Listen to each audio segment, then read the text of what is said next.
பற்றி எச்சரிக்கை கொடுத்தார்கள். ஓகே, அதான் உசூல். பட் ஃபுரு அப்படின்னு சொல்லிட்டா ஒவ்வொரு நபிமாருக்கும் ஃபுரு மாறுனுச்சு. ஃபார் எக்ஸாம்பிள், நம்ம இன்னைக்கு ஹஜ் செய்கிற மாதிரி இப்ராஹிம் அலைஹிஸ்ஸலாம் ஹஜ் செய்யலை, ஆனால் ஏதோ ஹஜ் செஞ்சிருக்கு.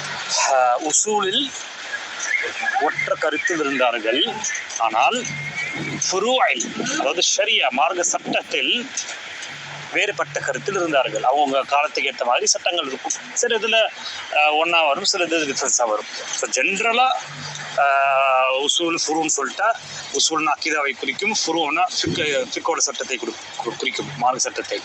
ஆனால் ஸ்பெசிஃபிக்காக ஃபுரு அல் ஃபிக் அப்படின்னு சொன்னால் ஃபிக்கில் இருக்கக்கூடிய கருத்துகள், வேறுபாடுகள், இந்த மாதிரியான விஷயங்கள்.